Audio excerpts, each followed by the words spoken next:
and today we are in iMovie. Why are we in iMovie? I thought this was going to be about Lightroom and photography. Well, it is actually.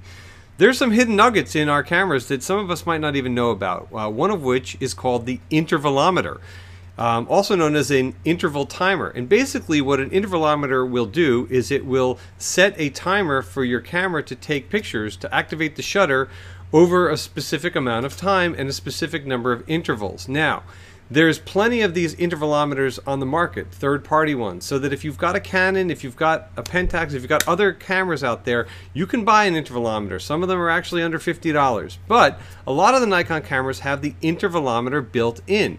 Now, why would I want to use an intervalometer if my camera shoots video? Well, the cool thing about an intervalometer is that with these timed images, you know, if you set your camera on a fixed tripod, you can set up what is time-lapse photography, and it's really super cool. And the reason why I have iMovie up here is because I want to demonstrate that there are literally hundreds of images in here. So what I did is the very basic stuff is you go into your camera, and not all Nikons, but a lot of them do, and you go into the menu and you scroll down to where it says Interval Timer Shooting, okay?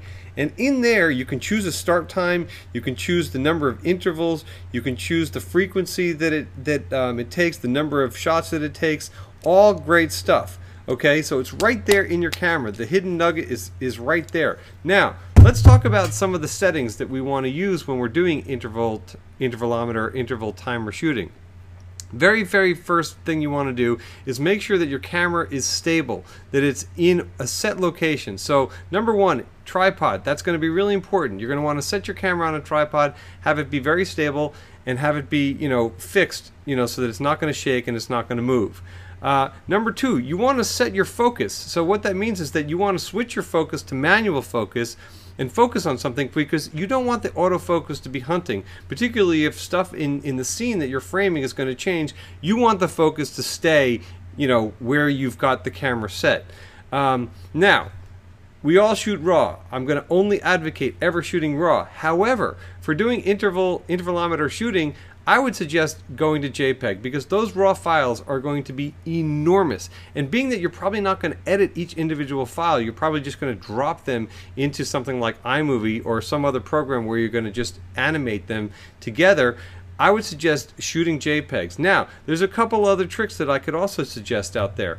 Set your camera to aperture priority. So that way you'll have all of the images will be fixed at the same aperture. You want to set your ISO at whatever ISO is going to be ideal for that time of day. However, a lot of cameras like the Nikons have an auto ISO feature where you can set the camera to select the ISO based on how it's metering. We're going to get into that another time, but I just wanted to give you guys some suggestions. So looking forward to what you guys are going to come up with. If you have any questions about this or any other photo stuff, email me at adamlernerphoto@gmail.com. That's it for now, and we'll see you soon.